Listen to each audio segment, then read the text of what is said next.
You found it. Your home for the best content on your favorite team, the Fighting Tigers of LSU. Do us a favor. Subscribe to the channel. Leave your comments below. Be sure to smash that like button.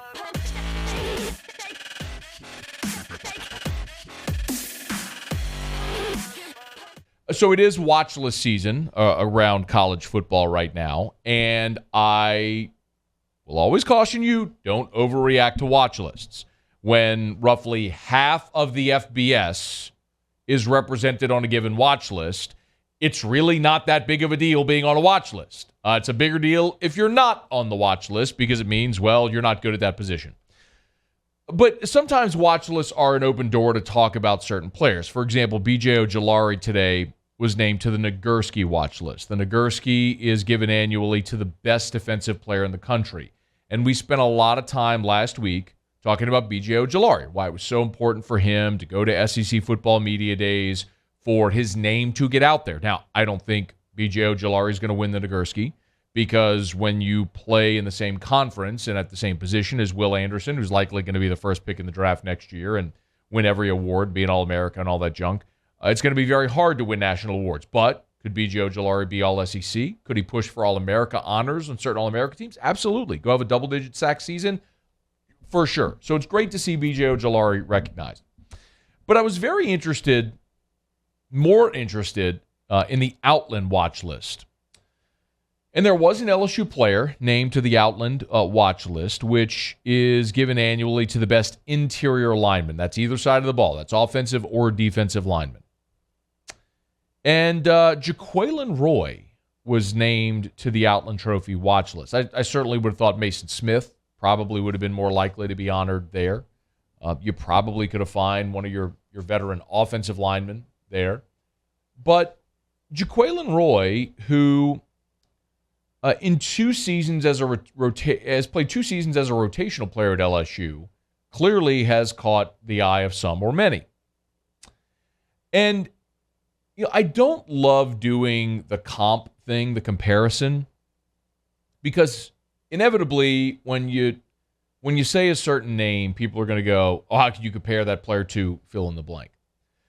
So I'm going to hesitate to do it, not comparing them, but just to say that when Jaquelin Roy was a freshman back in 2020, I remember thinking that's what it was like watching Glenn Dorsey as a freshman. Please don't misunderstand me. I'm not saying Jaquelin Roy is going to be the greatest defensive player in the history of the program. I'm not going to say he's going to be a top 10 pick or any of that stuff, okay? College Football Hall of Fame, I'm not saying that. I'm just saying that as a freshman, Roy reminded me a lot of Dorsey as a freshman. He was kind of like the puppy who was on the chain, and as soon as you let him off, like going like crazy and just being disruptive. And you thought, man, if you ever harness that, it could be special. And Glenn obviously did. I'll tell you, there was another player that I said that about. It was Josh Downs. Do you remember Josh Downs? Probably not. No disrespect to Josh Downs. He was a good player out of Bastrop, but certainly wasn't Glenn Dorsey. I mean, he became a rotational guy throughout his career, but he was similar with that motor, the disruptive ability early in his career. But that's what I think of, or I thought of initially when I saw Jaquelin Roy, as a freshman. And so I saw this today, and I know I've looked at this in the past, but I'm always curious how linemen, it's hard with offensive linemen, obviously, because there's no stats, but in particular with defensive linemen, how their careers in the first couple of years trend relative to other guys who became All-Americans. So I did this today. I went back and looked at the last half dozen defensive linemen from LSU that became first-team All-Americans. And I looked at their first 2 years and how they compared to what Roy did his first 2 seasons. And oddly enough, the Dorsey comp holds. Again, please don't misunderstand me. I'm not saying he's going to be Glenn Dorsey. I'm just saying if you're thinking, hey, it could be a pop-off year, consider this. As a freshman, Glenn Dorsey had 18 tackles, 4 for loss. Jaquelin Roy as a freshman, 18 tackles, 4 for loss. Let me also remind you that was in just 9 games because that was the COVID season. So Roy actually had a better freshman season than Dorsey. As a sophomore, Dorsey had 28 tackles, 4 for loss, and 3 sacks. 28, 4, and 3. Roy, 30 tackles, 6 for loss, and 1 sack. Roy had a better freshman and sophomore season than did Glenn Dorsey. Again, not saying he's going to be Glenn Dorsey. I'm just saying you can look at a guy that is the greatest defensive player in LSU history at the same position, kind of plays a little bit like him, and is trending that way. Kyle Williams, as a freshman, had 7 tackles. Drake Nevis became a first-team All-American. He really comped out to Jaquelin Roy. 17 as a freshman and 2 for loss. I know I'm throwing a lot of numbers. Just keep in mind, Roy went 18, 4, and 2. Roy had a better freshman season than Nevis. Nevis is a sophomore at 16 tackles. Roy had 30. Roy had 6 for loss. Nevis had 5.5. Roy had a better freshman and sophomore season than All-American Drake Nevis. Yo, my point is, I can look at Benny Logan. Became an All-American in 2012. 5 tackles as a freshman. Had a really good second year. 57 tackles. That was in 2011. But became an All-American in his third year in 2012 when his stats actually took a step back. It was a bit of an oddity.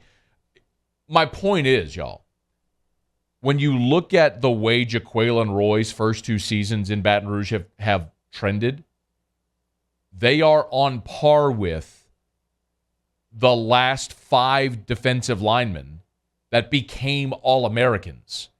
What I'm saying is, if that young guy stays healthy and can develop under a new defensive line coach, get it? You got Jamar Cain coming in, new defensive line coach, new defense, who knows what the expectations are going to be, etc.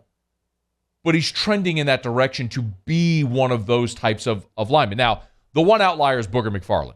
Booger McFarland in 1995 as a freshman, had 73 tackles, 12 for loss, and 2 sacks. Booger McFarland had, I would argue, the greatest freshman season that any defensive lineman has had in LSU history. Booger's freshman year was actually his best season statistically in Baton Rouge. He went from 73 tackles to 63 to 54. So, his best year was actually his first year. Don't get me wrong. He was sensational all 4 years he played. It's why he became a first-round draft pick and won 2 Super Bowls, and he's just awesome. But Roy looks a lot like the first 2 years, looked a lot like Dorsey, like Kyle Williams, like Drake Nevis, like Benny Logan, like Claude Roten. It holds that form so far. What all of those that I just mentioned did, though, in year 3 was boom, they popped off. So if you're looking for a guy, we're focusing so much on Mason Smith, and rightfully so. He's the 5-star, the number 1 defensive tackle in the country when he came into LSU, the big potential high first-round draft pick ceiling, all that sort of stuff. I get why we're paying so much attention to Mason Smith. All I'm saying is, don't forget about 99, because it looks like it's supposed to look. The objective numbers are trending the way they're supposed to trend.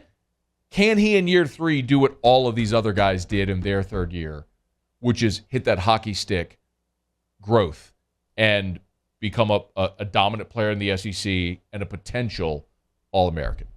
Jaquelin Roy today on the Outland watch list. And I don't think that it's too crazy, because that's one player I really want to watch to see how 2022 goes.